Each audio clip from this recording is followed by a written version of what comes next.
وشر الأمور محدثاتها وكل محدثة بدعة وكل بدعة ضلالة وكل ضلالة في النار.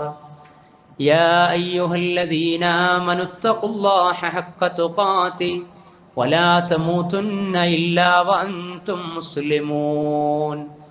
أعوذ بالله من الشيطان الرجيم. بسم الله الرحمن الرحيم. وأما من خاف مقام ربه ونهى النفس عن الهوى فإن الجنة هي المأوى. اللهم رب اشرح لي صدري ويسر لي أمري واحلل عقدة من لساني يفقه قولي. إن أريد إلا الإصلاح ما استطعت وما توفيقي إلا بالله عليه توكلت وإليه أنيب. ബഹുമാന്യരായ സഹോദരി സഹോദരന്മാരെ, സ്നേഹം നിറഞ്ഞ സത്യവിശ്വാസി വിശ്വാസിനികളെ, പരമകാരുണികനായ പടച്ച റബ്ബിൻ്റെ പവിത്രമായ പരിശുദ്ധ ദീനി വിധിവിലക്കുകളെ ജീവിതത്തിൻ്റെ എല്ലാ സമയ സന്ദർഭങ്ങളിലും പാലിച്ച് നിലനിർത്തി അള്ളാഹുവിൻ്റെ റിള തൃപ്തി നേടിയെടുക്കുന്ന അനുഗ്രഹീതരായ ദാസന്മാരിൽ ഉൾപ്പെടണമേ എന്ന് ആമുഖമായി എന്നെയും നിങ്ങളെയും ഉണർത്തുകയാണ്, തഖ്വ കൊണ്ട് വസിയത്ത് ചെയ്യുകയാണ്. അള്ളാഹുവിൻ്റെ ഇഷ്ടം നേടിയെടുക്കുന്ന സൽക്കർമ്മനിരതമായ ജീവിതം മരിക്കുന്നത് വരെ നിലനിർത്തുവാനുള്ള സൗഭാഗ്യവും സന്മാർഗവും അള്ളാഹു നമുക്ക് ഏവർക്കും നൽകി അനുഗ്രഹിക്കുമാറാകട്ടെ. അള്ളാഹു സുബ്ഹാനഹു വ തആല പല വിധത്തിലായി അനുഗ്രഹിച്ച പരിശുദ്ധ റമളാനിലേക്ക് നമ്മൾ പ്രവേശിക്കാനിരിക്കുകയാണ്. കഴിഞ്ഞ ആഴ്ചത്തെ ഖുതുബയിൽ വിശുദ്ധ റമളാൻ മാസത്തെ വിശുദ്ധ ഖുർആനിലും പ്രവാചക വചനങ്ങളിലും പരാമർശിക്കപ്പെട്ട വിശേഷണങ്ങളും അതിൻ്റെ പ്രാധാന്യവും റമളാൻ മാസത്തിലേക്ക് നമ്മൾ നടത്തേണ്ട മുന്നൊരുക്കങ്ങൾ വൈജ്ഞാനിക ബോധ്യത്തോടെ ആയിരിക്കണം എന്നാണ് നമ്മൾ സൂചിപ്പിച്ചിരുന്നത്. ഇനി റമളാൻ മാസത്തിലേക്ക് നമ്മൾ പ്രവേശിച്ചു കഴിഞ്ഞാൽ ഇസ്ലാമിക ഉമ്മത്ത് അഥവാ നമ്മൾ ഓരോരുത്തരും നിർബന്ധമായി നിർവഹിക്കേണ്ടത് വ്രതാനുഷ്ഠാനമാണ്. നിർബന്ധ വ്രതാനുഷ്ഠാനമല്ലാത്ത മറ്റെല്ലാ ഇസ്ലാമിക കർമ്മകാര്യങ്ങളും ഈ കഴിഞ്ഞു പോകുന്ന നമ്മൾ കടന്നു വന്നിട്ടുള്ള 11 മാസങ്ങളിലുമുണ്ട്. നിർബന്ധ വ്രതാനുഷ്ഠാനമാണ് പ്രത്യേകമായി കൊണ്ട് ഒരു മുസ്ലിമിന് ഒരു മുസ്ലിമത്തിന് റമളാൻ മാസത്തിൽ നിർവഹിക്കുവാനുള്ളത്. അപ്പോൾ നമ്മൾ വിചാരിക്കും ഒരുപാട് കാര്യങ്ങൾ കൊണ്ട് വിശുദ്ധ റമളാൻ സജീവമാകാറുണ്ടല്ലോ എന്ന്. അതങ്ങനെ തന്നെയാണ്. അതിനാണ് നമ്മൾ ഒറ്റ വാക്കിൽ വിശുദ്ധ റമളാൻ എന്താണ് എന്ന് ആരെങ്കിലും ചോദിച്ചു കഴിഞ്ഞാൽ ഇസ്ലാമിക ജീവിതത്തിൻ്റെ പരിശീലന പാഠശാലയാണ് പരിശുദ്ധ റമളാൻ എന്ന് പറയാറുള്ളത്. നമ്മുടെ ഇസ്ലാമിക ജീവിതമാണ് 12 മാസങ്ങളിലും നമുക്കുണ്ടായിരിക്കേണ്ടത്. പക്ഷേ നമ്മൾ മലക്കുകളല്ല, മനുഷ്യരാണ്. മനുഷ്യൻ ഇച്ഛകൾക്ക് അവനവൻ്റെ ഇഷ്ടങ്ങൾക്ക് വഴിപ്പെട്ട് ദുഷിച്ചുകൊണ്ടിരിക്കുന്ന കാര്യങ്ങളൊക്കെ നമ്മൾ കണ്ടുകൊണ്ടിരിക്കുകയാണ്. അപ്പോൾ ആ ഇച്ഛകളിൽ നിന്ന് മനുഷ്യൻ്റെ ഇഷ്ടങ്ങളും ഇച്ഛകളും തോന്നലുകളും അതിൽ നിന്ന് മനുഷ്യനെ പരിവർത്തിപ്പിക്കണം, നന്നാക്കിയെടുക്കാൻ സാധിക്കണം. അതിന് വലിയ റോള് വഹിക്കുന്നത് 11 മാസത്തിൽ നിന്ന് വ്യത്യസ്തമായി നിർബന്ധമായി നമ്മൾ നിർവഹിക്കുന്ന വ്രതാനുഷ്ഠാനമാണ്. അപ്പൊ നിർബന്ധമായ വ്രതാനുഷ്ഠാനത്തിന്റെ റൂഹും സിറും, അതിൻ്റെ ആത്മാവും അതിൻ്റെ രഹസ്യവും അതിൻ്റെ പ്രത്യക്ഷവും പരോക്ഷവുമായുള്ള കാര്യങ്ങളിൽ മനസ്സാ വാചാ കർമ്മണ, സാമ്പത്തികമായി ശാരീരികമായി സാമൂഹികമായി കുടുംബപരമായി നമ്മളെല്ലാവരും പ്രവേശിക്കുന്നതോടുകൂടി ഉണ്ടായിത്തീരുന്ന ഇസ്ലാമിക ജീവിതത്തിൻ്റെ വസന്തമാണ്, അനർഘ നിമിഷങ്ങളാണ് നമ്മൾ റമളാൻ മാസത്തിൽ വിശ്വാസി സമൂഹം അനുഭവിക്കുന്നത്. ഇതല്ലാത്ത മാസത്തിലും ഉണ്ടാകണം. പക്ഷേ അവിടെ നിർബന്ധ നോമ്പിൻ്റെ കുറവ് കൊണ്ട് പലപ്പോഴും നമുക്ക് ഉണ്ടാക്കിയെടുക്കുന്നതിൽ പരാജിതരായിക്കൊണ്ടിരിക്കുകയാണ്. അപ്പൊ വ്രതാനുഷ്ഠാനത്തിലേക്ക് അങ്ങ് പ്രവേശിച്ചു കഴിഞ്ഞാൽ നമുക്ക് ലഭിക്കേണ്ടത് എന്താണ്, അല്ലെങ്കിൽ ലഭിക്കുന്നത് എന്താണ്, അതല്ലെങ്കിൽ ഓരോരുത്തരുടെയും എക്സ്പീരിയൻസ്, അവരുടെ അനുഭവം, അവരുടെ മാറ്റം എന്താണ് എന്ന് ചോദിച്ചു കഴിഞ്ഞാൽ, ഈ പുതിയ കാലത്ത് ഏതൊരു കാര്യത്തിലാണോ മാറ്റം ഉണ്ടാക്കേണ്ടത് എങ്കിൽ അതിൽ മാറ്റമുണ്ടായി തുടങ്ങുകയാണ്. അത് ഞാൻ പറഞ്ഞു വന്ന നമ്മുടെ ഇച്ഛകൾ, ഇഷ്ടങ്ങൾ നിയന്ത്രിക്കുകയാണ്. നമ്മുടെയൊക്കെ ഏതൊക്കെ ഇഷ്ടങ്ങളും ഇച്ഛകളും ഉണ്ടായാലും നമ്മുടെ ഇഷ്ടങ്ങൾക്കപ്പുറം പടച്ച റബ്ബിന്റെ ഇഷ്ടത്തെ പ്രതിഷ്ഠിക്കുന്ന അനർഘ നിമിഷം, അമൂല്യ സമയമായി മാറുകയാണ്. നമ്മുടെ ഏതൊക്കെ ഇഷ്ടങ്ങൾ നഷ്ടപ്പെട്ടാലും അള്ളാഹു എന്ന വലിയ ഇഷ്ടം നഷ്ടപ്പെടാത്ത ജാഗ്രതയുടെ പേരാണ് തഖ്വ എന്ന് പറയുന്നത്. അതാണ് ഈ ലോകത്തോട് മരിച്ചു പിരിയുന്നതിന്റെ മുമ്പേ ആത്മീയ തലത്തിലേക്ക്, ആ ഒരു നിലവാരത്തിലേക്ക് നമ്മൾ എത്തേണ്ടത്. ആമുഖമായി ഓതി വെച്ച വിശുദ്ധ ഖുർആനിലെ 79-ാം അധ്യായം സൂറത്തു നാസിആത്തിലെ 40-ാമത്തെ ആയത്ത്, വഅമ്മാ മൻ ഖാഫ മഖാമ റബ്ബിഹി വനഹൻ നഫ്സ അനിൽ ഹവാ ഫഇന്നൽ ജന്നത ഹിയൽ മഅവാ. വഅമ്മാ മൻ ഖാഫ മഖാമ റബ്ബിഹി, ആരാണോ പടച്ച റബ്ബിന്റെ മഖാമിന്, അള്ളാഹുവിന്റെ സാന്നിധ്യത്തെ, സ്ഥാനത്തെ ഭയപ്പെട്ടുകൊണ്ട് സ്വന്തം ഇച്ഛകളെ, ഇഷ്ടങ്ങളെ, മനസ്സിന്റെ തോന്നലുകളെ അതിന് വിരോധവും നിരോധവും ഏർപ്പെടുത്തുന്നത് എങ്കിൽ, അതിനെ മറ്റുള്ള അധർമ്മങ്ങളിൽ നിന്ന്, മതം വിലക്കിയിട്ടുള്ള കാര്യങ്ങളിൽ നിന്ന് നിയന്ത്രണം ഏർപ്പെടുത്തുന്നത് എങ്കിൽ, അനിൽ ഹവാദാണ്, ഇച്ഛകളെ നിയന്ത്രിക്കാൻ കഴിയുക, അവർക്കുള്ളതാണ് ഫൈനൽ ജന്നത ഹിയൽ മഅ്വ, അവരുടെ സങ്കേതം സ്വർഗമാകുന്നു എന്ന് അല്ലാഹു പറയാണ്. അപ്പൊ മനുഷ്യന്റെ ഇച്ഛകൾ നിയന്ത്രിക്കപ്പെടണം, നമ്മുടെ തോന്നലുകൾ, വികാര വിചാരങ്ങൾ നിയന്ത്രിക്കപ്പെടണം. മനുഷ്യന്റെ മനസ്സ് എന്താണോ ആഗ്രഹിക്കുന്നത് എന്തും നിർവഹിക്കാം എന്നിടത്തേക്ക് കാലമെത്തിയിരിക്കുകയാണ്. അത് ലഹരിയാണെങ്കിൽ അങ്ങനെ, ലിബറലിസവും ഭൗതികതയും തോന്നിവാസങ്ങളും ഒക്കെ മനുഷ്യ ജീവിതത്തിലേക്ക് കടന്നു വന്ന് മനസ്സിനെ ദുഷിപ്പിച്ച്, കൊല്ലലാണെങ്കിൽ കൊല്ലല്, കഴിക്കലാണെങ്കിൽ കഴിക്കല്, അടിക്കലാണെങ്കിൽ അടിക്കല്, തട്ടിപ്പും വെട്ടിപ്പും ഒക്കെയായി സാമൂഹിക രംഗവും കുടുംബ മേഖലകളും ഒക്കെ വലിയ പ്രയാസങ്ങൾ അഭിമുഖീകരിച്ചു കൊണ്ടിരിക്കുമ്പോൾ അല്ലാഹു സുബ്ഹാനഹു വ തആല നമ്മോട് ആവശ്യപ്പെടുക, നിങ്ങൾ ഇച്ഛകളെ നിയന്ത്രിക്കണം. അതെങ്ങനെയെന്ന് നമുക്ക് മനസ്സിലാകണില്ല. എങ്ങനെയാണ് മനുഷ്യന്റെ മനസ്സിനെ നിയന്ത്രിക്കാൻ കഴിയുക എന്ന് ചോദിച്ചു കഴിഞ്ഞാൽ അതിന്റെ ഉത്തരം വിശുദ്ധ റമളാനിൽ നമ്മൾ നിർവഹിക്കുന്ന നോമ്പ് പ്രദാനം ചെയ്യുകയാണ്.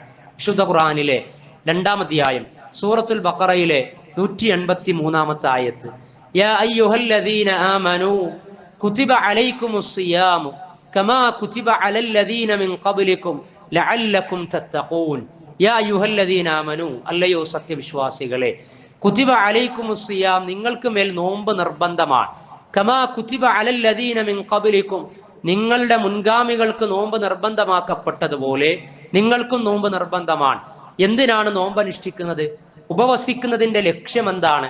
പ്രഭാതം മുതൽ പ്രദോഷം വരെ അന്നപാനീയങ്ങളും ലൈംഗിക വികാര വിചാരങ്ങളും ഒക്കെ നിയന്ത്രിച്ചുകൊണ്ടുള്ള നോമ്പിലേക്ക് ഇസ്ലാമിക ഉമ്മത്ത് പ്രവേശിക്കുന്നത് എന്തിനു വേണ്ടി എന്ന് ചോദിച്ചാൽ അല്ലാഹു സുബ്ഹാനഹു വ തആല അതിന്റെ ഉത്തരം നൽകുകയാണ്. ലഅല്ലകും തത്തഖൂൻ, നിങ്ങൾ തഖ്വയുള്ള, സൂക്ഷ്മതയുള്ള, ധർമ്മനിഷ്ഠയുള്ള, ജീവിതത്തിൽ അച്ചടക്കമുള്ള, മിതത്വമുള്ള, സംസ്കാരമുള്ള, നല്ലവരായി മാറുന്നതിന് വേണ്ടിയാണ് അല്ലാഹു സുബ്ഹാനഹു വ തആല നിങ്ങൾക്ക് നോമ്പ് നിർബന്ധമാക്കിയത് എന്ന് അറിയിക്കുകയാണ്. അപ്പൊ നോമ്പിന്റെ ലക്ഷ്യം തഖ്വ നേടിയെടുക്കലാണ്. ഒരൊറ്റ ആയത്തിലാണ് നിങ്ങൾക്ക് മേൽ നോമ്പ് നിർബന്ധമാക്കി എന്ന പരാമർശം ഉള്ളത്. എന്നാൽ അതേ അവസരത്തിൽ അതിന്റെ ലക്ഷ്യം പറഞ്ഞ തഖ്വയെക്കുറിച്ച് 200-ലധികം സ്ഥലങ്ങളിൽ വിശുദ്ധ ഖുർആൻ സംസാരിക്കുന്നുണ്ട്.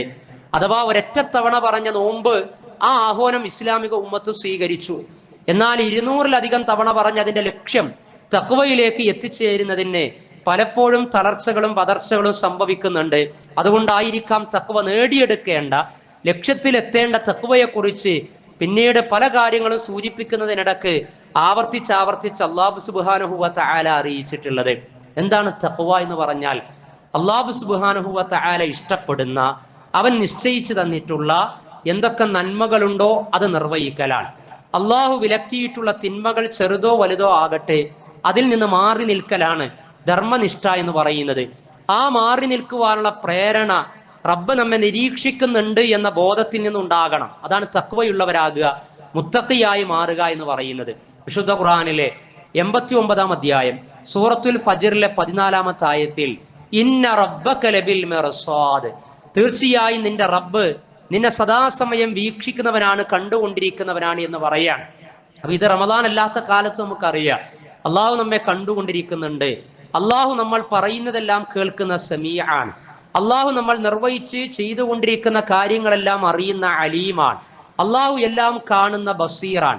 എല്ലാം വലയം ചെയ്ത് കാര്യങ്ങൾ നിരീക്ഷിച്ചു കൊണ്ടിരിക്കുന്ന മുഹീത്താണ്. ഇതൊക്കെ നമുക്കറിയാം. പക്ഷെ എങ്കിലും ധർമ്മനിഷ്ഠയുടെ വഴിയിൽ നിന്ന് നമ്മൾ കഴിഞ്ഞ 11 മാസക്കാലയളവിൽ വ്യതിചലിച്ചു പോയി. ഈ ശഅബാൻ കഴിഞ്ഞ റമദാനിന് ശേഷം ശവ്വാൽ മുതൽ ഈ ശഅബാൻ വരെയുള്ള നമ്മുടെ ജീവിതം എടുത്ത് പരിശോധിച്ചു കഴിഞ്ഞാൽ നമ്മുടെ മനസ്സും ശരീരവും സമ്പത്തും സഹവാസവും നമ്മുടെ സംസാരങ്ങളും പെരുമാറ്റങ്ങളും ഇടപാടുകളും ഇടപഴകലുകളും ഒക്കെ പലയിടങ്ങളിലായി കയറിയിറങ്ങി തെറ്റുകളുടെ ആധിക്യം അങ്ങനെ വന്നുകൊണ്ടിരിക്കുന്ന അവസ്ഥയുണ്ടായി. അതിനിടക്കാണ് പരിശുദ്ധ റമദാനിലേക്ക് പ്രവേശിച്ച് നമ്മൾ നോമ്പ് നോൽക്കുന്നവരായി തീരുന്നത്. നോമ്പ് നോൽക്കുന്നതോടുകൂടി അഥവാ നോമ്പിലേക്ക് അങ്ങ് കടന്നു കഴിഞ്ഞാൽ തഖ്വയുടെ ഭാഗമായി ഉണ്ടാക്കിയെടുക്കേണ്ട വിഷയങ്ങളിലെല്ലാം നമ്മൾ സൂക്ഷ്മത പാലിക്കുകയാണ്. അതിലൊന്നെന്താണ്? നാവിനെ നിയന്ത്രിക്കണം എന്ന് പറഞ്ഞു. നോമ്പിലേക്ക് അങ്ങ് കടന്നു കഴിഞ്ഞാൽ, നാളെ നോമ്പായി കഴിഞ്ഞാൽ ഇന്ന് 26 മിനിറ്റ് സൂര്യൻ അസ്തമിച്ചു കഴിഞ്ഞ് ചന്ദ്രൻ ആകാശ ലോകത്തുണ്ട്. കാണുവാനുള്ള സാധ്യത കൂടുതലാണ്. കണ്ടു കഴിഞ്ഞാൽ നാളെ നോമ്പ് ഒന്നായിത്തീരും. അതല്ലെങ്കിൽ ശഅബാൻ 30 പൂർത്തിയായി, ഞായറാഴ്ച നോമ്പ് 1 എന്ന് ഉറപ്പാണ്. അപ്പൊ നോമ്പിലേക്ക് കടന്നാൽ നാവ് നിയന്ത്രിക്കപ്പെടുകയാണ്. ധർമ്മനിഷ്ഠ നഷ്ടപ്പെടുന്ന വലിയൊരു മേഖല നാവിന്റെ വഴിവിട്ട ഉപയോഗമാണ്. ദാമ്പത്യങ്ങൾ ശിഥിലമാകുന്നത്, സാമൂഹിക സൗഹൃദ മേഖലകൾ മലീമസമായി കൊണ്ടിരിക്കുന്നത്, കുടുംബ ബന്ധങ്ങൾ ഛിന്ന ഭിന്നമായി കൊണ്ടിരിക്കുന്നതിന്റെ കാരണമൊക്കെ നാവ് നിയന്ത്രിക്കപ്പെടാത്തത് കൊണ്ടാണ്. നമ്മുടെ ഇച്ഛയും ഇഷ്ടവും അനുസരിച്ച് നാവിനെ വഴിവിട്ട രൂപത്തിലാക്കി തീർക്കുമ്പോൾ അല്ലാഹു സുബ്ഹാനഹു വ തആല നോമ്പിന്റെ വിധിവിലക്കുകളായി പ്രവാചകനിലൂടെ പഠിപ്പിക്കപ്പെടുകയാണ്. മല്ലം യദഅ ഖൗല സൂറ വൽ അമല ബിഹി ഫലൈസ ലില്ലാഹി ഹാജത്തുൻ അൻ യദഅ തആമഹു വശറാബ. ഇനി നിങ്ങൾ നോമ്പ് നോൽക്കാൻ പോകുമ്പോൾ ഭക്ഷണവും അതേപോലെ അന്നപാനീയങ്ങളും ഒക്കെ മാറ്റിവെക്കുകയാണ്. എന്നാൽ അള്ളാഹുവിന്റെ പ്രവാചകൻ നോമ്പിന്റെ ആത്മാവിനോട് ചേർത്ത് പറയുകയാണ്, നിങ്ങളിൽ ആരെങ്കിലും അനാവശ്യ വാക്കുകളും അതിനെ തുടർന്നുള്ള പ്രവർത്തികളും ഉപേക്ഷിക്കാനുള്ള ഒരുക്കം നടത്തുന്നില്ല എങ്കിൽ, സന്നദ്ധത കാണിക്കുന്നില്ല എങ്കിൽ അവൻ അള്ളാഹുവിന് വേണ്ടി പട്ടിണി കിടന്നതുകൊണ്ട് പ്രത്യേകിച്ച് യാതൊരു നേട്ടവുമില്ല. അനാവശ്യ വാക്കുകളും സംസാരങ്ങളും ഏശനി പരദൂഷണങ്ങളും അതിനെ തുടർന്നുള്ള പ്രവർത്തികളുമൊക്കെ ഉപേക്ഷിക്കാത്തവൻ വെള്ളം ഒഴിവാക്കിയത് കൊണ്ട്, ഭക്ഷണം മാറ്റിവെച്ചതുകൊണ്ട് യാതൊരു പ്രയോജനവുമില്ല എന്ന് പ്രവാചകൻ പറയാ. കമ്മിൻ സ്വായിമിൻ, എത്ര നോമ്പുകാരുണ്ട്, ലൈസലഹു ബിസിയാമിഹി ഇല്ലല്ലമഅ, അവർക്ക് അവരുടെ നോമ്പ് കൊണ്ട് ദാഹം മാത്രമേ ഉണ്ടായിട്ടുള്ളൂ എന്നാണ്.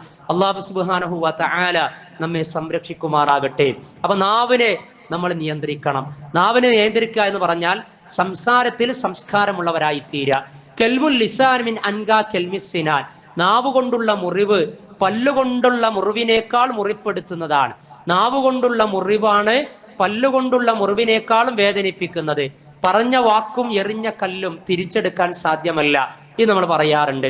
വിശുദ്ധ ഖുർആനിലെ സൂറത്തുൽ അഹ്സാബിൽ യാ അയ്യുഹല്ലദീന ആമനുത്തഖുല്ലാഹ്, വിശ്വാസികളെ നിങ്ങൾ പടച്ച റബ്ബിനെ സൂക്ഷിക്കണം, നിങ്ങൾ തഖ്വയുള്ളവരാണ് എന്ന് തെളിയിക്കേണ്ടത് നോമ്പിലൂടെ ഞങ്ങൾ മുത്തഖികളാകുന്നുണ്ട്, നമസ്കാരത്തിലൂടെ തഖ്വ നേടിയെടുക്കുന്നുണ്ട് എന്നൊക്കെ നിങ്ങൾ അവകാശമുണ്ട് എങ്കിൽ, ന്യായം പറയുന്നു എങ്കിൽ അത് നിങ്ങൾ തെളിയിക്കേണ്ട തഖ്വയുടെ അടയാളം അതേ അധ്യായത്തിൽ ആ ആയത്തിന്റെ അടുത്ത ഭാഗത്ത് പറയാം. മുത്തഖികളാണെങ്കിൽ, തഖ്വയുണ്ട് എങ്കിൽ, അത് അനുഭവിക്കുന്നു എങ്കിൽ അത് തെളിയിക്കേണ്ടത് വഖൂലു ഖൗലൻ സദീദ, നേരെ ചൊവ്വയുള്ള വാക്കേ നിങ്ങൾ പറയാൻ പാടുള്ളൂ.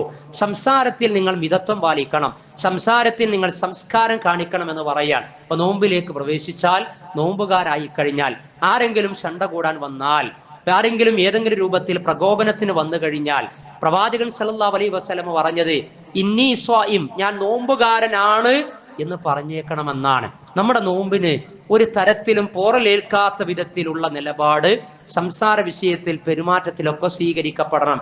അതേപോലെ തന്നെ നോമ്പിലേക്ക് കടന്നാൽ തഖ്വയുടെ അടുത്ത ഭാഗം അനുഭവിച്ചറിയുകയാണ്. അതേതാണ് ആ ഭാഗം എന്ന് പറയുന്നത്? മനുഷ്യൻ ഇന്ന് ആഗ്രഹിക്കുന്നത് ലൈംഗിക വിശുദ്ധിയാണ്, സദാചാര വിശുദ്ധിയാണ്. ആ മേഖലയിൽ നടന്നുകൊണ്ടിരിക്കുന്ന ആഭാസങ്ങൾ നമുക്കറിയാവുന്നതാണ്. അവിഹിത ബന്ധങ്ങൾ, അഹിത വീഴ്ചകൾ പൊറുതിമുട്ടിക്കൊണ്ടിരിക്കുകയാണ്. പത്രമെടുത്ത് പരിശോധിക്കുന്ന സമയത്ത് അങ്ങനെയുള്ള വാർത്തകൾ വായിക്കാത്ത ഒരു ദിനവും നമ്മളിൽ ഉണ്ടാവുകയില്ല. സോഷ്യൽ മീഡിയകളിലൊക്കെ അങ്ങനെയുള്ള വാർത്തകൾ വന്നുകൊണ്ടിരിക്കുകയാണ്. എങ്കിൽ ഇസ്ലാമിക ഉമ്മത്ത് സദാചാര ലൈംഗിക വിശുദ്ധിയിൽ പരിവർത്തനത്തിന്റെ മേഖലയിലേക്ക് റമദാനിലേക്ക് പ്രവേശിച്ച് നോമ്പനുഷ്ഠിക്കുന്നതോടുകൂടി മാറുകയാണ്. അതെങ്ങനെയാണ് മാറുന്നത്? സുബഹി ബാങ്ക് കൊടുത്ത് മഗ്‌രിബ് ബാങ്ക് കൊടുക്കുന്നത് വരെ, പ്രഭാതം മുതൽ പ്രദോഷം വരെ അനുവദിക്കപ്പെട്ട ഇണയിൽ നിന്ന് വൈകാരികമായി മാറി നിൽക്കുകയാണ്. മഹർ കൊടുത്ത് സാക്ഷികളുടെ സാന്നിധ്യത്തിൽ വലിയിൽ നിന്ന് ഹലാലായി ലഭിക്കപ്പെട്ട ഇണ ജീവിതത്തിൽ നോമ്പിന്റെ പകലിൽ മാറി നിൽക്കാൻ സന്നദ്ധമാണ്. അത് നോമ്പിന്റെ നിർബന്ധ ഘടകമാണ് എന്ന് മനസ്സിലാക്കിയ നമ്മൾ ആ രൂപത്തിൽ ഇണജീവിതത്തിൽ ലൈംഗിക അഭിനിവേശത്തിലേക്ക് പോകുകയില്ല, ലൈംഗിക സംതൃപ്തി നേടുകയില്ല മഗ്‌രിബ് ബാങ്ക് വരെ. അപ്പൊ അങ്ങനെ മാറി നിൽക്കാൻ ഒരു മാസ കാലയളവ് നമ്മെ പരിശീലിപ്പിക്കുകയാണ്. ഇസ്ലാമിക ജീവിതത്തിൽ ലൈംഗിക സദാചാര വിശുദ്ധിയുടെ പരിശീലന പാഠശാലയായി പരിശുദ്ധ റമദാനിന്റെ പകല് മാറുകയാണ്. അവർ റമദാൻ കഴിഞ്ഞാലും സ്വന്തം ഇണയിൽ നിന്ന്, അനുവദിക്കപ്പെട്ട ഇണയിൽ നിന്ന് പരിശുദ്ധ റമദാനിൽ ഒരു മാസ കാലയളവിൽ ഞാൻ മാറി നിന്നതാണ്. അതുകൊണ്ട് മനസ്സാ വാച കർമ്മണ അന്യായമായ ഹറാമായ ലൈംഗിക ചിന്തകളും വീഴ്ചകളും അഹിത അവിഹിത ബന്ധങ്ങളും കാര്യങ്ങളും ഒരിക്കലും എന്നിൽ നിന്ന് ഉണ്ടാകാൻ പാടില്ല എന്ന തസ്കിയത്തിലേക്ക്, തഖ്വയിലേക്ക് ഇസ്ലാമിക ഉമ്മത്തിലെ റുഷ്ദെത്തിയ ആൺപെൺ ഭേദമന്യേയുള്ള സർവരും എത്തിച്ചേരുകയാണ്. പിന്നെ റമദാനിന് ശേഷം പത്രകോളങ്ങളിൽ ലൈംഗിക ആഭാസങ്ങളുടെ വിഷയത്തിൽ, ഒളിച്ചോട്ടത്തിലും പ്രണയനൈരാശ്യ കൊലപാതകങ്ങളിലും അതുമായി ബന്ധപ്പെട്ട കാര്യങ്ങളിലും ഒന്നും ഒരിക്കലും മുസ്ലിം കുടുംബങ്ങളിൽ നിന്ന്, മുസ്ലിം അംഗങ്ങളിൽ നിന്ന് ഒരാളും ഇടം പിടിക്കാൻ പാടില്ലാത്ത കനമുള്ള പരിശീലനമാണ് ആ വിഷയത്തിൽ ലഭിക്കുന്നത്. ബോധപൂർവം ശ്രമിച്ചു കഴിഞ്ഞാൽ അസ്സൗമു ജുന്ന, തീർച്ചയായും നോമ്പ് പരിചയായിട്ട് പരിവർത്തിക്കപ്പെടുന്ന അനുഭവങ്ങൾ ഉണ്ടായിത്തീരും. അതേപോലെ തന്നെ റമദാനിലേക്ക് പ്രവേശിച്ചാൽ നോമ്പ് നോൽക്കുമ്പോൾ ഭക്ഷണം മാറ്റിവെക്കുകയാണ്. ഭക്ഷണം വർദ്ധിച്ചതിന്റെ, ഭക്ഷണ ആധിക്യത്തിന്റെ ആലസ്യത്തിലെ ഇസ്ലാമിക സമൂഹം എത്തിയിട്ടുണ്ട്. അപ്പൊ നമ്മൾ അത്താഴം കഴിച്ച് പിന്നെ നോമ്പ് തുറക്കുന്നത് വരെ പിന്നെ ഭക്ഷണമില്ല. ഭക്ഷണം മാറ്റിവെക്കുന്നതിലൂടെ ഫുഡ് ലിറ്ററസിയിലേക്ക്, ഭക്ഷണ സാക്ഷരതയിലേക്ക് എത്തുകയാണ്. ഭക്ഷണം കുറച്ചു കഴിഞ്ഞാൽ അവിടെ ആരോഗ്യത്തിന്റെ ആത്മീയതയും ആത്മീയതയുടെ ആരോഗ്യവും വർദ്ധിക്കുകയാണ്. അഥവാ ഭക്ഷണം കുറച്ച് ജീവിതശൈലി രോഗങ്ങൾക്ക് പ്രതിരോധമുണ്ടാക്കി നല്ല ആരോഗ്യ സുസ്ഥിതി വീണ്ടെടുക്കുവാനുള്ള ശ്രമമായി ഒരു മാസത്തെ റമദാനിക ജീവിതം ഇസ്ലാമിക ഉമ്മത്തിൽ സ്വാധീനം ചെലുത്തും. ആ വിധത്തിലാണ് റമദാനിനെ സമീപിക്കുന്നത് എങ്കിൽ കഴിഞ്ഞ 11 മാസവും, അഥവാ ഈ ശഅബാൻ ഇന്നടക്കം, ഈ കഴിഞ്ഞ റമദാനിന് ശേഷം ശവ്വാൽ മുതൽ ഈ ശഅബാൻ അടക്കമുള്ള 11 മാസം ശരീരത്തിന് നമ്മൾ ഭക്ഷണം കൊടുത്തുകൊണ്ടിരിക്കുകയായിരുന്നു എങ്കിൽ ഇനി റമദാനിലേക്ക് അങ്ങ് പ്രവേശിച്ചു കഴിഞ്ഞാൽ നമ്മൾ ആത്മാവിന് ഭക്ഷണം കൊടുക്കാൻ തുടങ്ങുകയാണ്. ആത്മാവിന്റെ ഭക്ഷണം ആരാധനകളും ദിക്ർ ദുആകളും ഇബാദത്തുകളും അതേപോലെയുള്ള സേവനങ്ങളും രാത്രി നമസ്കാരവും തിലാവത്തുൽ ഖുർആനും മതപരമായി കഴിഞ്ഞ മാസക്കാലയളവിൽ നിർബന്ധവും ഐച്ഛികവുമായുള്ള ഇസ്ലാമിക് ലൈഫിന്റെ മേഖലകളിൽ നഷ്ടപ്പെടുത്തിയതെല്ലാം സമ്പൂർണമായി വീണ്ടെടുത്തുകൊണ്ട് നമ്മുടെ ആത്മാവിനെ പരിപോഷിപ്പിക്കുന്ന സമയമാണ്. ആ സമയം നമ്മൾ ഫുഡ് ഫോക്കസ്ഡ് ആയി ഭക്ഷണത്തെ ഫോക്കസ് ചെയ്തുകൊണ്ട് നമ്മുടെ അടുക്കളയും നമ്മുടെ ഡൈനിങ് ഹാളും അതേപോലെ തന്നെ ഫുഡുമായി ബന്ധപ്പെട്ട ചടങ്ങുകളും ഒക്കെ ആത്മീയതയുടെ അതിർവരമ്പുകൾ ലംഘിച്ച് അതിന്റെ വിധിവിലക്കുകൾ മാനിക്കാതെ എന്താണോ നമുക്ക് ആവശ്യമുള്ളത് എങ്കിൽ അത് കഴിച്ചുകൊണ്ട് ശരീര കേന്ദ്രീകൃതമായതിൽ നിന്ന് രക്ഷ തേടി ആത്മീയമായതിലേക്ക് കൂടുതൽ സജീവമാകാൻ വേണ്ടിയാണ് നമ്മൾ ശ്രമം നടത്തേണ്ടത്. അങ്ങനെയാകുമ്പോൾ നേരത്തെ പറഞ്ഞ നേട്ടങ്ങളൊക്കെ ഉണ്ടായിത്തീരും. ഇനി ഇങ്ങനെയുള്ള ലക്ഷ്യം, തഖ്വ തസ്കിയത്ത് ലക്ഷ്യം വെച്ച് റമദാനിലേക്ക് പ്രവേശിച്ച് നോമ്പ് നോൽക്കുമ്പോൾ ഈ പറഞ്ഞ ഐഹിക നേട്ടങ്ങൾ മാത്രമല്ല, അതിന് ആത്മീയമായി പരലോകബന്ധിതമായി ധാരാളം ഓഫറുകൾ അല്ലാഹു സുബ്ഹാനഹു വ തആലയുടെ സവിധത്തിൽ നിന്ന് നമുക്ക് ലഭിക്കപ്പെട്ടിരിക്കുകയാണ്. പ്രവാചകൻ സല്ലല്ലാഹു അലൈഹി വസല്ലം അറിയിച്ചല്ലോ, നോമ്പ് നോൽക്കുന്ന ആളുകൾക്ക് പരലോക ജീവിതത്തിൽ സ്വർഗത്തിലേക്ക് അവർ കടക്കുന്നത് ഐന സ്വായിമൂൻ, നോമ്പുകാരെവിടെ എന്ന വിളിയാളം ഉണ്ടാവുകയാണ്. നോമ്പുകാരും മാത്രം കടക്കുന്ന വാതിലുണ്ട് സ്വർഗത്തിന്, റയ്യാൻ എന്ന പേരിൽ. അപ്പൊ നോമ്പ് അനുഷ്ഠിക്കുമ്പോൾ ഇന്ന് രാത്രി അതിനു വേണ്ടിയുള്ള ഒരുക്കങ്ങളൊക്കെ നടത്തുമ്പോൾ നമ്മുടെ മനസ്സിൽ വിചാരം ഉണ്ടാകണം, റബ്ബേ ഞങ്ങളിതാ അനുഷ്ഠിക്കാൻ പോകുന്ന നോമ്പ് നാളെ പരലോക ജീവിതത്തിൽ സ്വർഗത്തിലേക്ക് റയ്യാൻ എന്ന വാതിലിലൂടെ കടക്കാനുള്ള അനുഗ്രഹം നൽകപ്പെടുന്ന അനുഷ്ഠാന കർമ്മമാണ്, അതെനിക്ക് നീ അനുവദിച്ച് തരണമെന്ന് പ്രാർത്ഥനാ മനസ്സുണ്ടാകണം. അതേപോലെ തന്നെ ഹദീസിൽ അസ്സിയാമു വൽ ഖുർആനു യസ്ഫആനി, നോമ്പും വിശുദ്ധ ഖുർആനും അതിൻ്റെ ആളുകൾക്ക് പരലോകത്ത് ശുപാർശ പറയുമെന്നാണ്. അള്ളാഹു നമുക്ക് അനുവദിക്കപ്പെട്ട ശുപാർശകൾ ലഭിക്കപ്പെടണം. അത് ലഭിക്കാനുള്ള ഒരു മാർഗം നോമ്പുമായി കണക്ട് ചെയ്തിട്ടുണ്ട്, ഖുർആനുമായി കണക്റ്റഡ് ആണ്. അവർ റമളാനിൽ ഖുർആൻ അവതരിക്കപ്പെട്ടിട്ടുണ്ട്. ഖുർആനുമായി വല്ലാത്ത ബന്ധം, ഖുർആൻ പരലോകത്ത് നമുക്ക് അനുകൂലമായി ശുപാർശ പറയാൻ. അതേപോലെ എല്ലാ ഹുക്കുമകളും പാലിച്ച് തസ്കിയത്തും തഖ്വയും സൂക്ഷ്മതയും ഭയഭക്തിയും പ്രതിഫലേച്ഛയും ഈമാനും ഒക്കെ തിങ്ങി നിറയുന്ന നോമ്പ് നമ്മൾ അനുഷ്ഠിച്ചു കഴിഞ്ഞാൽ പരലോകത്ത് നമുക്ക് അനുകൂലമായി നമ്മുടെ ഓരോ നോമ്പും ശുപാർശ പറയുമെന്ന് പ്രവാചകൻ പറഞ്ഞിട്ടുണ്ട്. അപ്പൊ നോമ്പ് നോൽക്കുന്ന സമയത്ത് റബ്ബേ, പരലോകത്ത് എൻ്റെ നോമ്പിന്റെ ശുപാർശ എനിക്ക് ലഭിക്കുന്ന വിധത്തിൽ എന്നിൽ നിന്ന് ഈ നോമ്പ് നീ കബൂൽ ചെയ്യണമേ എന്ന് നമ്മൾ ചിന്തിച്ച് പ്രാർത്ഥിച്ച് മനസ്സിരുത്തിയിട്ട് നോമ്പ് നോൽക്കാൻ കഴിയണം.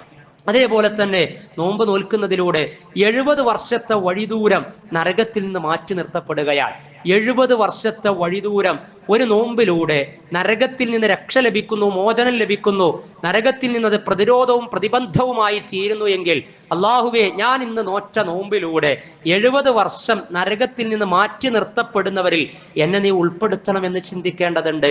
അതേപോലെ തന്നെ പ്രവാചകൻ പറഞ്ഞു, ലിസ്വാഇമി ഫർഹതാനി, നോമ്പുകാരന് 2 സന്തോഷമുണ്ട്. അതിലൊരു സന്തോഷം നോമ്പ് തുറക്കുന്ന സമയത്ത് അവൻക്ക് അനുഭവിക്കാവുന്നതാണ്. രണ്ടാമത്തെ സന്തോഷം എന്ന് പറയുന്നത് ലിഖാഇ റബ്ബിഹി, തൻ്റെ റബ്ബിനെ കണ്ടുമുട്ടുന്ന സമയത്താണ്. അപ്പൊ നോമ്പ് തുറക്കുമ്പോൾ നമുക്ക് റബ്ബേ, ഒരു സന്തോഷം എനിക്ക് ലഭിച്ചു കഴിഞ്ഞു.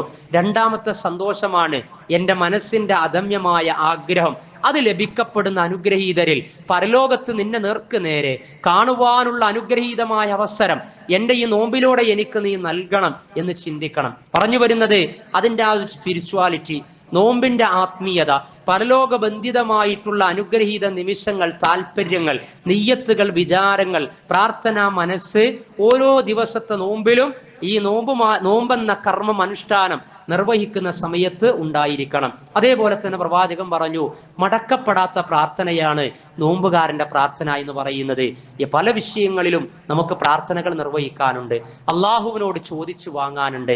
കുടുംബം, മക്കൾ, മാതാപിതാക്കൾ, വേണ്ടപ്പെട്ടവര്, ഉപജീവനം, ജോലി, കാര്യങ്ങൾ, ഇങ്ങനെ ആഖിറത്തിന്റെയും ദുനിയാവിന്റെയും പല കാര്യങ്ങളും പരമകാരുണികനായ പടച്ചറബിനോട് ചോദിച്ചു വാങ്ങാനുണ്ട് എങ്കിൽ അതിനെ പറ്റിയ നല്ല സമയമാണ് നോമ്പുകാരായിരിക്കെ. സുബഹി ബാങ്കിന് ശേഷം നോമ്പ് തുറക്കുന്നത് വരെയുള്ള സമയത്തിനിടക്ക് ദഅവത്തു സ്വായിം, നോമ്പുകാരന്റെ പ്രാർത്ഥന സ്വീകരിക്കപ്പെടുന്ന പ്രാർത്ഥനയാണ്. ആ പ്രാർത്ഥനയിൽ തന്നെ തുറക്കാനിരിക്കുന്ന സമയം, നോമ്പ് തുറക്കാനുള്ള ആ മൂമെന്റ്സ് 1 മിനിറ്റ് 2 മിനിറ്റ് മുമ്പേ, തുറക്കുന്നതിന് മുമ്പ് കാത്തിരിക്കുക, വെയിറ്റ് ചെയ്യുക. അല്ലാഹു സുബ്ഹാനഹു വ തആലയോട് കരമുയർത്തി ചോദിക്കാനുള്ളതൊക്കെ ചോദിക്കുക. ആ സമയത്ത് ബഹളമയമായ അന്തരീക്ഷം ഉണ്ടാക്കലല്ല, മറിച്ച് അങ്ങേയറ്റത്തെ സമാധാന ചിത്തരായി സഹനം അവലംബിച്ച് ഓരോരുത്തരും തൻ്റെ റബ്ബുമായി ദഅവത്തിലൂടെ മുനാജാത്ത് നടത്തിക്കൊണ്ട് എത്തിച്ചേരുവാനുള്ള വലിയ നിമിഷമാക്കിയിട്ട് ഉപയോഗപ്പെടുത്തണം. അതേപോലെ തന്നെ നമ്മളൊക്കെ ആഗ്രഹിക്കുന്നത് റബ്ബേ, റമളാൻ വരാൻ, അതിലേക്ക് പ്രവേശിക്കാനുള്ള സൗഭാഗ്യം നൽകണം. അള്ളാഹു നമ്മെ അത്തരക്കാരിൽ ഉൾപ്പെടുത്തുമാറാകട്ടെ, ആയുസ് അതിലേക്ക് എത്തിച്ചു തരുമാറാകട്ടെ. അള്ളാഹു ഈ മണിക്കൂറുകളിലൂടെ കടന്നുപോയിട്ട് റമളാനിനെ കണ്ടുമുട്ടാനുള്ള ഭാഗ്യം അവൻ നമുക്ക് നൽകുമാറാകട്ടെ.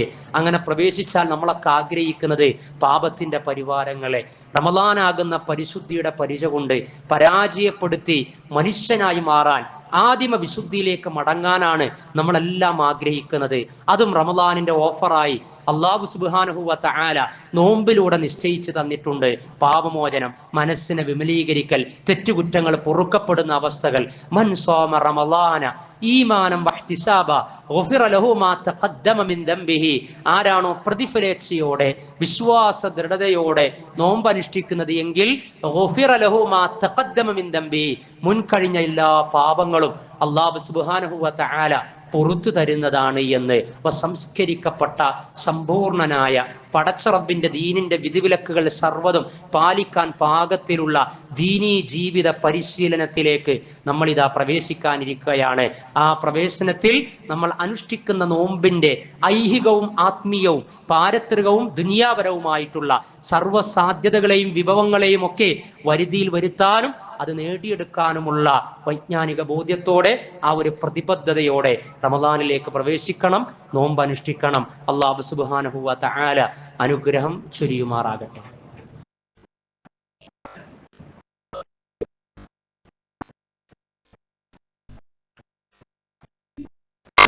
അൽഹംദുലില്ലാഹ് الحمد لله الذي أنعمنا وأسعدنا بشهر رمضان المبارك وهو الذي أنزل القرآن في هذا الشهر العظيم والصلاة والسلام على القائل من صام رمضان إيمانا واحتسابا غفر له ما تقدم من ذنبه.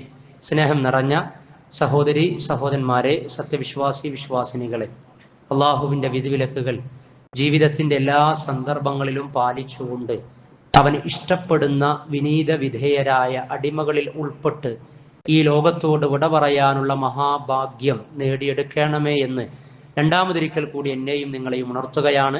തഖ്വ കൊണ്ട് വസിയത്ത് ചെയ്യുകയാണ്. അള്ളാഹു നമ്മെ അനുഗ്രഹിക്കുമാറാകട്ടെ. വിശുദ്ധ റമദാനിലേക്ക് പ്രവേശിക്കുമ്പോൾ നമ്മുടെ നോമ്പ് കാല ജീവിതത്തിൽ ശ്രദ്ധിക്കേണ്ട ചില അഹ്കാമുകൾ സംക്ഷിപ്തമായി ഓർമ്മപ്പെടുത്തുകയാണ്. തുടർന്നുള്ളത് വരും ഖുതുബകളിലും ഇൻഷാ അല്ലാഹ് നമുക്ക് പങ്കുവെക്കാവുന്നതാണ്. നോമ്പ് അനുഷ്ഠിക്കണമെങ്കിൽ ഹിലാല് നമ്മൾ മാസം കാണണം. പ്രവാചകൻ പറഞ്ഞു, ലാ തസൂമു ഹത്താ തറൗൽ ഹിലാല, മാസം കാണുന്നത് വരെ നിങ്ങൾ നോമ്പ് അനുഷ്ഠിക്കരുത്. വലാ തുഫ്തിറു ഹത്താ തറൗഹു, അതിനവസാനിപ്പിക്കേണ്ടതും മാസം കണ്ടിട്ടായിരിക്കണം. ഇനി ഫൈൻ ഗുമ്മ അലൈക്കും ഫഖ്ദുറു, നിങ്ങൾ കാണാതിരിക്കുന്ന മേഘാവൃതമായ അന്തരീക്ഷമാണ് എങ്കിൽ നിങ്ങൾക്ക് 30 പൂർത്തിയാക്കാം. ഷഅബാൻ 30 പൂർത്തിയാക്കി നോമ്പ് 1 എന്ന നിലക്ക് സ്റ്റാർട്ട് ചെയ്യാവുന്നതാണ്. ഒന്നാം ഖുതുബയിൽ സൂചിപ്പിച്ചു, ഇന്ന് കാണുവാനുള്ള സാധ്യതയുണ്ട്. 26 മിനിറ്റോളം ആകാശ ചക്രവാളത്തിൽ സൂര്യൻ അസ്തമിച്ചതിന് ശേഷം ചന്ദ്രോദയമുണ്ട്. കാണുകയാണെങ്കിൽ നാളെ നോമ്പ് 1 ആയിരിക്കും, അതല്ലെങ്കിൽ ഞായറാഴ്ച. അങ്ങനെ നാളെ നോമ്പാണ് എങ്കിൽ, അല്ലെങ്കിൽ മറ്റന്നാളാണ് നോമ്പ് എങ്കിൽ രാത്രിയിൽ അതിൻ്റെ ഒരുക്കം നടത്തണം. അഥവാ ആദ്യം വേണ്ടത് അതിൻ്റെ നിയ്യത്താണ്. നിയ്യത്ത് എന്ന് പറഞ്ഞാൽ കരുതലാണ്. അന്നിയ്യത്തുമാ ലന്ന ഫിൻ നഫ്സ്, മനസ്സിൽ കരുതുന്നതിനാണ് നിയ്യത്ത് എന്ന് പറയുക. പറച്ചിലിന് കാലയക്കൂലു കൗല് എന്നാണ് പറയുക. അപ്പൊ നോമ്പിന്റെ നിയ്യത്ത് രാത്രിയിൽ തന്നെ, നാളെ നോമ്പ് 1 ആണെങ്കിൽ ഇന്ന് രാത്രിയിൽ തന്നെ റബ്ബേ, നിർബന്ധ വ്രതാനുഷ്ഠാനത്തിലെ 1ാമത്തെ നോമ്പ് ഞാൻ നാളെ നോൽക്കാൻ പോകുകയാണ് എന്ന് നമ്മളും മക്കളും ഇണകളും ഒക്കെ വിശ്വാസി സമൂഹം മനസ്സിരുത്തണം. അതിനുവേണ്ടി തയ്യാറെടുക്കണം. അതാണ് നിയ്യത്ത് എന്ന് പറഞ്ഞാൽ. അതല്ലെങ്കിൽ അത്താഴത്തിന്റെ സമയം, അതിലെ ലാസ്റ്റ് ടൈം സുബഹിന്റെ തൊട്ട് മുമ്പാണ്. മല്ലം യുജ്മഇ സിയാമ മിനൽ ലൈലി ഫലാ യസൂം, രാത്രിക്ക് വേണ്ടി നോമ്പിന്റെ ഒരുക്കം നടത്താത്തവൻ അഥവാ നിയ്യത്ത് അത് കരുതാത്തവന് നോമ്പില്ല എന്നാണ്. അൻ നബി സല്ലല്ലാഹു അലൈഹി വസല്ലം ഖാൽ മല്ലം യുബയ്യിത് സിയാമ ഖബ്ലൽ ഫജ്രി ഫലാ സിയാമ ലഹു, അവസാനം സുബഹിന്റെ മുമ്പും നോമ്പിന് വേണ്ടിയിട്ട് ഒരുക്കം നിയ്യത്ത് നടത്താത്തവന് നോമ്പില്ല എന്നാണ്. അപ്പൊ ഓരോ ദിനത്തിലും നമ്മൾ അത് അറിയണം. നാളെ 1ാമത്തെ നോമ്പ്, 2ാമത്തെ നോമ്പ്, അതങ്ങനെ യാന്ത്രികമായിട്ട് അങ്ങനെ കടന്നു പോകേണ്ട ഒന്നല്ല. ഓരോ ദിവസവും അതിന്റെ ഇവാലുവേഷൻ നടത്തിയിട്ട്, ആത്മവിചാരണ വിമർശനം നടത്തിയിട്ട് അതാത് അടുത്തടുത്ത ദിവസങ്ങളിൽ നോമ്പ് അങ്ങനെ നോറ്റുപോകുന്ന ഒരു ശീലം ഉണ്ടാകണം. അതുപോലെ തന്നെ പിന്നെ അത്താഴമാണ്. അത്താഴം കഴിക്കേണ്ടത് അതിൻ്റെ ടൈമിങ്, അതിൻ്റെ സമയം, അതിൻ്റെ പ്രാധാന്യം. ഞാൻ ആരോഗ്യമുണ്ട്, ജിമ്മിന് പോകുന്ന ആളാണ്, ശാരീരിക കുഴപ്പങ്ങളൊന്നുമില്ല, 24 മണിക്കൂർ ഒന്നും കുടിക്കാതെ കഴിക്കാതെ എനിക്കങ്ങനെ മുന്നോട്ട് പോകാനൊക്കെ കഴിയും എന്നൊക്കെ പറയും. പക്ഷേ അതൊന്നും ഇതിന് ബാധകല്ല. ഇതൊരു ആത്മീയ അനുഷ്ഠാനമാണ്. തസഹറു ഫൈന ഫി സഹൂരി ബറക്ക, നിങ്ങൾ അത്താഴം കഴിക്കണം, കഴിക്കുന്ന ഭക്ഷണത്തിൽ ബറക്കത്തുണ്ട് എന്നാണ് പ്രവാചകൻ സല്ലല്ലാഹു അലൈഹി വസല്ലമയുടെ നിർദ്ദേശം. അത്താഴത്തിന്റെ സമയത്ത് എഴുന്നേറ്റ് നിങ്ങൾ ഒരു കാരക്കയെങ്കിലും അതല്ലെങ്കിൽ ഒരു മുറുക്ക് വെള്ളമെങ്കിലും നിങ്ങൾ കുടിക്കണം. അതിൽ പ്രത്യേക സുന്നത്ത് ഈത്തപ്പഴം കഴിക്കുക എന്നുള്ളതാണ്. മറ്റു പലതും കഴിക്കാം, ആവശ്യത്തിന് കഴിച്ചാൽ മതി. കംപ്ലീറ്റ് കഴിച്ച് 2 ദിവസം അടുപ്പിച്ച് നോൽക്കേണ്ട നോമ്പിന്റെ എനർജി ഒന്നും സമ്പാദിക്കേണ്ട ആവശ്യമില്ല. മറിച്ച് ഒരു ദിവസത്തെ നോമ്പ് തുറക്കുന്ന സമയം വരെ കുഴഞ്ഞു വീഴാതിരിക്കാൻ മാത്രമുള്ള ഭക്ഷണം കഴിച്ചാൽ മതി. അത് ഇസ്ലാമില് സന്യാസമില്ല, അമിത ഭക്തി പ്രകടനമില്ല എന്നുള്ളതിന്റെ തെളിവാണ്. ചില ആളുകൾ അത്താഴം പിന്തിപ്പിക്കും 3 മണിക്കും 2 മണിക്കൊക്കെ. അതിങ്ങനെ ഭക്തി കൂട്ടാൻ വേണ്ടി, സൂക്ഷ്മത കൂട്ടാൻ വേണ്ടിയിട്ടാണ്. ഇസ്ലാമിന് അത് പരിചയമില്ല. പ്രവാചകൻ സല്ലല്ലാഹു അലൈഹി വസല്ലമയിൽ നിന്ന് റിപ്പോർട്ട് ചെയ്യപ്പെട്ട അത്താഴ അനുഭവം പങ്കുവെക്കുന്ന സഹാബി പറഞ്ഞിട്ടുള്ളത്, അത്താഴം കഴിച്ചു കഴിഞ്ഞാൽ സുബൈ ബാങ്ക് കൊടുക്കാൻ അത്താഴവും സുബൈ ബാങ്കും തമ്മിൽ 50 ആയത്ത് ഓതുന്ന സമയമേ ഉള്ളൂ എന്ന്. അരമണിക്കൂർ ടൈമാണ് അത്താഴത്തിനും സുബൈ ബാങ്ക് കൊടുക്കാനുള്ളത് എന്ന് പറഞ്ഞാൽ 3 മണിക്കൊന്നും വേണ്ട. 50 ആയത്ത് ഓതാൻ മാക്സിമം അരമണിക്കൂർ മതി. വാരമണിക്കൂർ 5:30ക്കാണ് ബാങ്കെങ്കിൽ 5 മണിക്ക് 4:45 അത്താഴം കഴിക്കുക എന്നുള്ളതാണ്. ആ അത്താഴത്തിൽ ഈത്തപ്പഴം ഉൾപ്പെടുത്തി കഴിഞ്ഞാൽ അവിടെ സുന്നത്തിന് നമ്മൾ പ്രയോറിറ്റി കൊടുത്തു, കൂടെ ബാക്കിയുള്ളതും കഴിക്കാവുന്നതാണ്. നോമ്പ് തുറക്കുന്ന സമയത്തെ കുറിച്ച് പറഞ്ഞപ്പോൾ നോമ്പ് നിങ്ങൾ ധൃതി കാണിക്കണം എന്നാ പറഞ്ഞത്. കുറച്ചൊക്കെ ഭക്തിയും സൂക്ഷ്മതയും കൂട്ടാൻ വേണ്ടിയിട്ട് ഒരു 5 മിനിറ്റ് ഗ്യാപ്പ് ഇടാൻ എനിക്ക് പറ്റും, കുഴപ്പമൊന്നുമില്ല എന്ന് നമ്മൾ തീരുമാനിക്കലല്ല. പ്രവാചകന്റെ സുന്നത്ത് അങ്ങനെ നോമ്പ് തുറക്കാനുള്ള സമയമായി കഴിഞ്ഞാൽ ധൃതി കാണിക്കുന്നിടത്തോളം എൻ്റെ ഉമ്മത്ത് നന്മയിൽ ഖൈറിലായിരിക്കുമെന്നാണ് പ്രവാചക വചനം. ആ കാര്യം ശ്രദ്ധിക്കണം. അപ്പൊ അത്താഴത്തിന്റെ സമയം സുബഹിയോട് അടുത്ത സമയമാണ്. 50 ആയത്തുകൾ ഓതാനുള്ള ടൈമിങ്ങേ ഉള്ളൂ എന്നാണ്. അപ്പൊ അവിടെ 50 ആയത്ത് പരാമർശിക്കപ്പെട്ടത് കൊണ്ട് റമദാനിക ജീവിതത്തിൽ നമ്മുടെ ലൈഫ് സ്റ്റൈൽ മാറ്റുകയാണ്. വിശുദ്ധ ഖുർആനുമായുള്ള ബന്ധം അവിടെ വെച്ച് തുടങ്ങുകയാണ്. ഒരു 10 ആയത്തൊക്കെ അത്താഴ ഭക്ഷണം കഴിച്ചു കഴിഞ്ഞാൽ നമ്മളും മക്കളും പലരും വീണ്ടും AC-യിലേക്ക്, ബ്ലാങ്കറ്റിലേക്ക്, പുതപ്പിലേക്ക്, ശയ്യയിലേക്ക്, കട്ടിലേക്ക് മാറാൻ. ബാങ്ക് കൊടുക്കാൻ സമയമുണ്ടല്ലോ എന്ന് പാടില്ല. നമ്മൾ അത്താഴത്തിന് എഴുന്നേറ്റ് കഴിഞ്ഞാൽ പിന്നെ ഉറക്കത്തിലേക്ക് പോകാൻ പാടില്ല. വീണ്ടും ഉറക്കത്തിലേക്ക് പോയാൽ സുബൈ ജമാഅത്ത് നഷ്ടപ്പെടും. സുബൈന്റെ മുമ്പുള്ള 2 റക്അത്ത് സുന്നത്ത് നഷ്ടപ്പെടും. ഒരു 10 ആയത്ത് വിശുദ്ധ ഖുർആൻ പ്രഭാത സമയത്തുള്ള പാരായണത്തിന്റെ പ്രാധാന്യമൊക്കെ പ്രഭാതത്തിലെ വിശ്വാസി ആ വിഷയം ചർച്ച ചെയ്തപ്പോൾ നമ്മൾ പറഞ്ഞിട്ടുണ്ട്. അപ്പൊ ഇന്ന ഖുർആനുൽ ഫജ്രി കാന മഷ്ഹൂദ, ആ സമയം നമ്മൾ വിനിയോഗിക്കേണ്ടതുണ്ട്. എന്നിട്ടൊരു 10 ആയത്ത് കോതി ഖുർആൻ പാരായണം സ്റ്റാർട്ട് ചെയ്യുക. കഴിഞ്ഞ ഖുത്ബയിൽ പറഞ്ഞതുപോലെ ഒരു കുടുംബത്തിലെ മുഴുവൻ അംഗങ്ങളുടെ കയ്യിലും തിലാവത്തുൽ ഖുർആനിന്റെ കോപ്പി ഉണ്ടായിരിക്കണം. എന്നിട്ട് ഓതുമ്പോൾ അങ്ങനെ ബാങ്ക് കൊടുക്കും. ബാങ്ക് കൊടുക്കുമ്പോൾ 2 റക്അത്ത് വീട്ടിൽ നിസ്കരിക്കുക. എന്നിട്ട് സുബഹി ജമാഅത്തിന് പള്ളിയിലേക്ക് പോകുക. ഇതൊക്കെയാണ് നമ്മുടെ പ്രഭാതത്തിൽ റമദാൻ നോമ്പുകാരായിരിക്കെ നമ്മൾ ശ്രദ്ധിക്കേണ്ടത്. പിന്നെ നോമ്പിന്റെ പകലിൽ നമ്മുടെ സംസാരം, പെരുമാറ്റം അതൊന്നും നോമ്പിന്റെ ഭക്തി നഷ്ടപ്പെടുത്തുന്നതായി തീരരുത്. അനാവശ്യങ്ങൾ ചെന്ന് പെടരുത്. അതേപോലെ കാഴ്ചകൾ, മറ്റുള്ള കാര്യങ്ങൾ, റീൽസുകളും മൊബൈലും ഇൻസ്റ്റാഗ്രാമും സോഷ്യൽ നെറ്റ്വർക്കുകൾക്കൊക്കെ നിയന്ത്രണം ഏർപ്പെടുത്തണം. ഈ മാസം അതിനു വേണ്ടിയുള്ളതല്ല. ആവശ്യത്തിനനുസരിച്ച് മാത്രം സൈബർ ലിറ്ററസീസ്, നമുക്ക് സൈബർ സാക്ഷരത ഉണ്ടാകണം.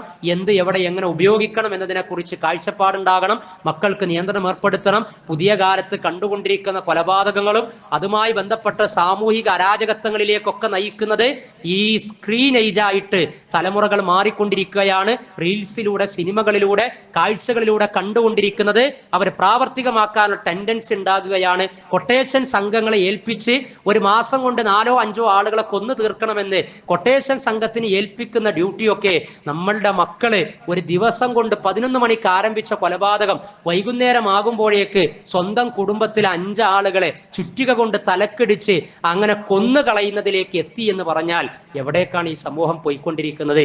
തിരിച്ചു പിടിക്കേണ്ടതുണ്ട്. അതിനനുസരിച്ചുള്ള മാറ്റങ്ങളൊക്കെ ഉണ്ടാകണം. അപ്പൊ സാമൂഹ്യ മാധ്യമങ്ങള്, സിനിമകള്, അങ്ങനെയുള്ള കാഴ്ചകളൊക്കെ ഒന്ന് മാറ്റിവെച്ച് ആദ്യത്തെ ഖുതുബയിൽ പറഞ്ഞതുപോലെ ഇച്ഛകൾ നിയന്ത്രിക്കാൻ പാകത്തിലുള്ള ആത്മീയ ഉപവാസത്തിലേക്ക് ബോധപൂർവം കുടുംബസമേതം ഒന്നടങ്കം പ്രവേശിക്കണം. എന്നിട്ട് വിശുദ്ധ ഖുർആനിന്റെ ചർച്ചകള്, ദിക്ർ, ദുആകള്, ജമാഅത്ത് നഷ്ടപ്പെടാത്ത വിധത്തിൽ പള്ളിയുമായുള്ള ബന്ധം, രാത്രി നമസ്കാരം, ഇതിലൊക്കെ കുടുംബസമേതം പങ്കെടുക്കാനാണ് നമ്മൾ തീർച്ചയായും ശ്രദ്ധിക്കേണ്ടത്. ഇനി നോമ്പ് തുറക്കുന്ന സമയത്തും ചില ആളുകളുണ്ട്, അവർ തുറക്കാൻ വേണ്ടിയിട്ട് ഒരു 1.5 തുറയാണ്. ചില ഹൈപ്പർ മാർക്കറ്റ് തുറക്കണ പോലെയാണ് ചില ആളുകളുടെ നോമ്പ് തുറ എന്ന് പറഞ്ഞാൽ അതിനു വേണ്ടി ഒരു പ്രത്യേക ഒരുക്കാണ്. നമ്മുടെ റെയിൽവേ ഗേറ്റ് കണ്ട് തുറക്കുക എന്ന് പറയും. പിന്നെ അതുകൊണ്ട് എന്താണ്, പിന്നെ ഏതൊക്കെ വണ്ടികളാണ് വരുന്നത് എന്ന് പറയാൻ കഴിയില്ല എന്ന് പറഞ്ഞ പോലെ അതിലും നമ്മൾ ശ്രദ്ധയില്ലാതെ പ്രവാചകൻ സല്ലല്ലാഹു അലൈഹി വസല്ലമയുടെ നോമ്പ് തുറയെ കുറിച്ചുള്ള ഹദീസിൽ പ്രവാചകൻ റത്തുബാത്ത്, ഈത്തപ്പഴം കൊണ്ട് നോമ്പ് തുറക്കും. അതില്ല എങ്കിൽ കാരക്ക കൊണ്ട്, ഉണക്ക കാരക്ക കൊണ്ട് നോമ്പ് തുറക്കും. അതില്ലെങ്കിൽ ഹസാവിസ് എന്ന പ്രയോഗം, അഥവാ കുറച്ച് വെള്ളം കുടിച്ച് നോമ്പ് തുറക്കുമെന്നാണ്. അപ്പൊ സുന്നത്ത് ഈത്തപ്പഴം കൊണ്ട് തുറക്കലാണ്, കാരക്ക കൊണ്ട് തുറക്കലാണ്. എന്നാൽ 15 ആൾ നോമ്പ് തുറക്കാതിരുന്നാല് അവിടെ 10 ഈത്തപ്പഴവും ചിലപ്പം കൊടുത്തുകൊണ്ടിരിക്കുക. ബാക്കിയുള്ള ആളുകൾ വെള്ളം കുടിച്ച് അല്ലെങ്കിൽ സമൂസ കടിച്ച് നോമ്പ് തുറക്കേണ്ടി വരും. അങ്ങനെ പാടില്ല. സുന്നത്തിനോട് കമ്മിറ്റഡ് ആയിരിക്കണം. ഈത്തപ്പഴം കൊണ്ട് നോമ്പ് തുറക്കണം. എന്നിട്ട് ഈ ഈത്തപ്പഴം കഴിച്ചതിന് ശേഷം പ്രവാചകൻ നമസ്കരിക്കാൻ പോയിരുന്നു എന്ന ഹദീസ്. ഈത്തപ്പഴം കഴിച്ചതിന് ശേഷം അഥവാ നോമ്പ് തുറന്ന ഉടനെ പിന്നെ നിസ്കരിക്കാൻ പോവുക.